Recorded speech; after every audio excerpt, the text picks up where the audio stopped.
Tiga golongan yang betul-betul terkesan dengan simpanan emas. Nak tahu siapa, tengok video ini sampai habis. Like dan save juga untuk rujukan tuan-puan pada masa akan datang. Yang pertama ialah bagi golongan yang tak mampu nak buat simpanan. Sebagai contoh, tuan-puan telah berusaha untuk menyimpan pada awal bulan, tetapi bila tengah bulan ataupun hujung bulan kita sudah kesesakan duit, kita korek balik duit simpanan kita untuk dibelanjakan, untuk kita guna. So, tuan-puan, dengan simpanan emas ini dapat membantu tuan-puan mengatasi masalah simpanan yang bocor tersebut.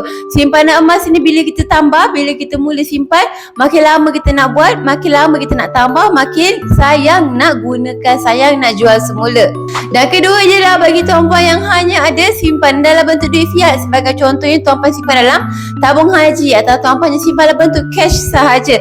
Tuan-puan tak sedar rupanya makin lama tuan-puan simpan, simpanan tuan-puan semakin berkurangan disebabkan inflasi. Sepatutnya makin lama simpan semakin kaya, tapi disebabkan inflasi makin lama simpan makin kurang kekayaan kita.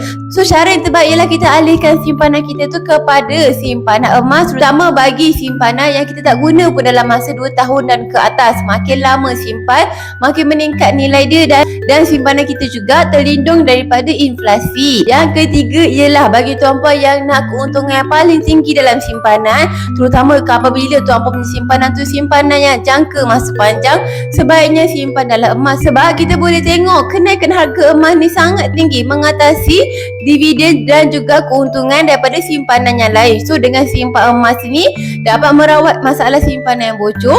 Simpanan emas juga dapat melindungi simpanan kita daripada inflasi. Dan yang ketiga, makin lama kita simpan, makin meningkat nilai dia jauh lagi tinggi berbanding simpanan yang lain. So, bagi tuan-puan yang nak mulakan simpanan emas, boleh sahaja klik link dekat profil saya, daftar terus akaun emas secara percuma dan terus mulakan simpanan emas tuan-puan dengan serendah RM100 sahaja. Akhir kata, macam biasalah, senang nak simpan emas.